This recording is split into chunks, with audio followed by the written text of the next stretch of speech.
지난 시간에 이어서 동사가 형용사로 바뀌는 과정의 두 번째, 앞서 배운 건 바로 미래지향적, 뭐뭐 해야 할이었죠. 이번엔 바로 진행의 의미가 있는 걸 공부하겠습니다.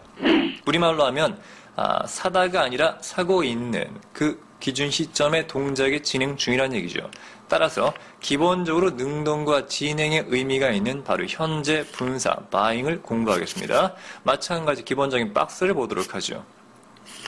She is meeting the president. 자, 앞에 나왔던 예문, 그 아줌마가 드디어 대통령을 만나는군요. 자, 먼저 이 문장 보시면 아시겠지만 기본적으로 시간의 그래프에서 말입니다. 본 동사가 기준 시점이 되니까 is가 기준 시점이 되겠죠. 자, 앞서 to meet 같은 경우는 기준 시점에 아직 진행되지 않은 미래의 일이었지만 지금 같은 경우 meeting, ing 현재 분사는 기준 시점에 진행 중인 거라고 했으니까 지금 만나는 중이란 얘기입니다. 됐습니까? 이런 걸 be 플러스 ing 묶어서 따로 문법으로 적용한 게 바로 진행형이라고 했었죠. 자, 기억나죠?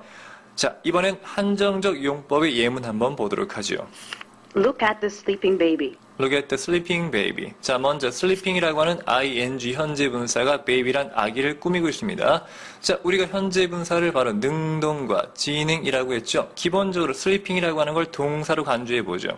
자, 지금 자동사 아닙니까? 그러면 잠을 잔다는 건 누가 자는 겁니까? 바로 baby가 주어 개념이 되는 거겠죠. 그래서 능동이라고 한다고 앞서 강의에 설명드렸습니다. 지금처럼 단어 한 개짜리 형용사는 명사 앞에서 꾸민다고 했죠. 이런 걸 어려운 말로 전위 또는 전치수식이라고 한다고 했습니다. 자, 두 번째 문장 볼까요?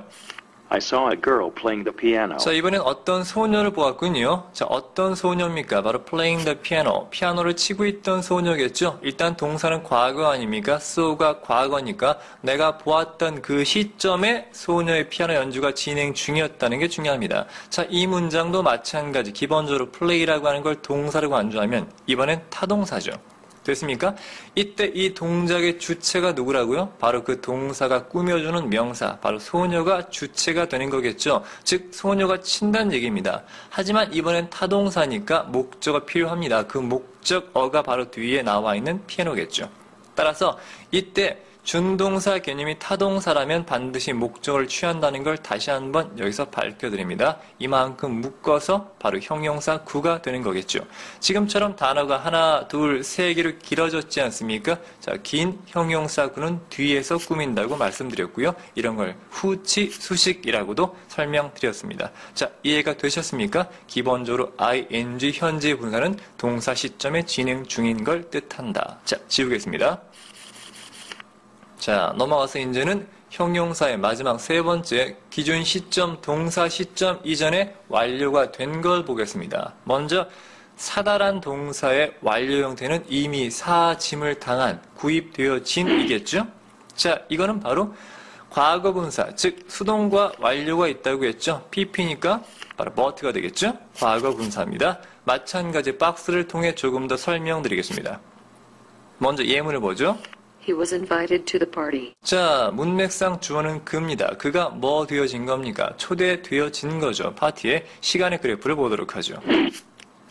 기본적으로 언제나 준동사의 기준 시점은 그 문장의 동사니까 was가 내려옵니다.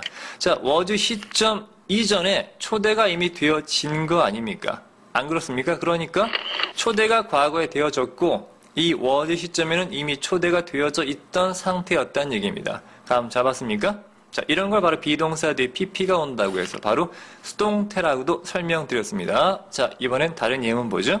I fixed the broken chair. 자, 나는 고쳤습니다. 어떤 의자를? 바로 broken chair네요. broken이라고 하는 건 자체 형용사로 이제 거의 쓰이는 과거 분사겠죠. broken, 깨져버린, 망가져버린이란 뜻입니다.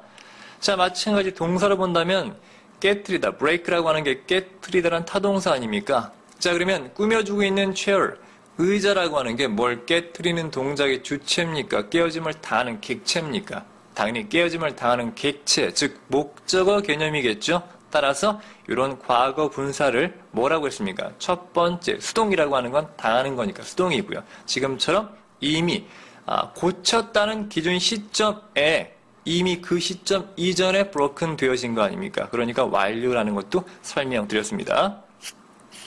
기억나십니까? 이것도 짧은 수식어니까 앞에서 꾸미죠. 똑같은 개념의 연속입니다. 전치 수식이죠. 자, 두 번째 문장도 보도록 하죠.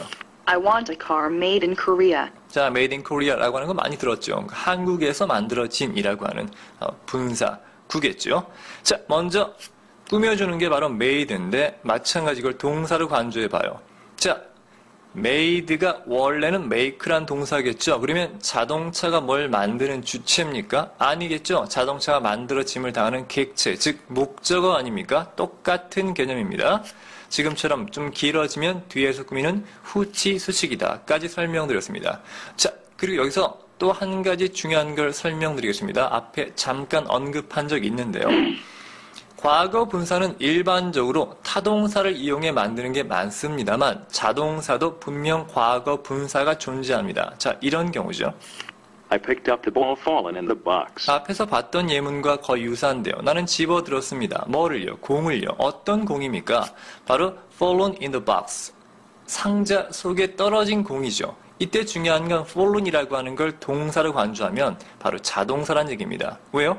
공이 주체가 돼서 공이 떨어진 거거든요. 이해되십니까? 지금처럼 자동사가 즉 과거분사 pp가 되면 말입니다. 원래 과거분사 pp의 두 가지 의미가 지금처럼 수동과 완료였지만 이땐 수동의 의미가 없다고 했습니다. 왜냐하면 수동이 되기 위해선 기본적으로 타동사가 목적어를 가지고 있어야 됩니다. 왜냐하면 그 목적어가 당하는 거니까. 하지만 자동사는 목적어라는 게 없기 때문에 수동을 만들 수가 없겠죠. 따라서 자동사의 pp는 수동과 완료가 아니라 중요합니다. 능동과 완료입니다. 자, 기억나십니까? 따라서 영어에서 gone이죠. gone. 즉 go, went, gone. go는 자동사 아닙니까?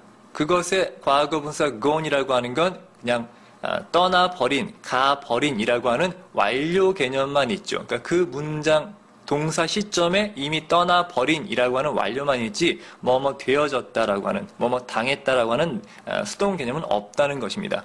알겠습니까? 사람이 죽었을 때 뭐 she's gone이라고도 할 수 있습니다. 그녀가 죽었다 또는 떠나버렸다라고 하는 것도 가능하겠죠. 자, 여기까지 해서 기본적으로 일단 형용사의 과거 분사 형태 공부했습니다. 뭐뭐 되어진 기준 시점 이전에 완료된 거라는 거였습니다. 자, 그러면 지우도록 하죠. 자, 이제 마지막 부사 남았네요. 자, 부사라고 하는 건 말입니다. 앞서 설명드렸습니다만 부정사, 현재분사, 과거분사, 뭐 동명사 많이 배웠는데요. 다시 한번 부정사가 나옵니다. 즉 동사가 부사로 바뀌는 건 바로 부정사밖에 없죠. 이런 여러 가지 형태로 쓰이고 있습니다만 가장 많이 쓰이는 건 셈이 뭐뭐 하기 위하여란 바로 목적의 의미라고 했습니다. 자, 바로 부사로 바뀌는 건 부정사가 가장 일반적입니다. 물론 분사가 분사 구문 형태로 바뀌어서 이 부사처럼 쓰이는 경우도 있습니다만 쌤 개인적으로는 분사 구문도 형용사처럼 인식하는 게 중요하다고 봅니다. 이에 대한 자세한 것도 쌤이 나중에 분사 파트에서 자세히 설명드리도록 하겠습니다. 일단 부사로 바뀐 건 부정사가 다다라고 알아두시면 좋을 것 같습니다. 여러 가지 이렇게 쭉쭉쭉 있는데요. 이런 것에 대한 자세한 것도 나중에 부정사 파트 본 강의 때 설명드리도록 하겠습니다. 자, 이렇게 해서 간단하게 준동사 개념을 한번 짧은 시간 동안 압축해서 봤습니다. 비록 짧은 시간이었지만 정말 중요한 개념은 거의 다 설명드렸다고 쌤은 생각을 합니다. 자, 이해가 되셨길 바라고요. 간단히 정리하겠습니다. 준동사가 뭡니까? 준동사는 애초에 동사였던 것이 동사가 아닌 다른 분사로 바뀐 걸 말합니다. 하지만 여전히 동사의 성질은 그대로 유지한다는 게 가장 중요하다고 했습니다. 자, 여러분들에게 조금이나마 도움이 됐길 바라고요. 나중에 좀 더 자세한 건 본 강의 때 설명드리도록 하겠습니다. 자, 그러면 다음 강의로 넘어가죠.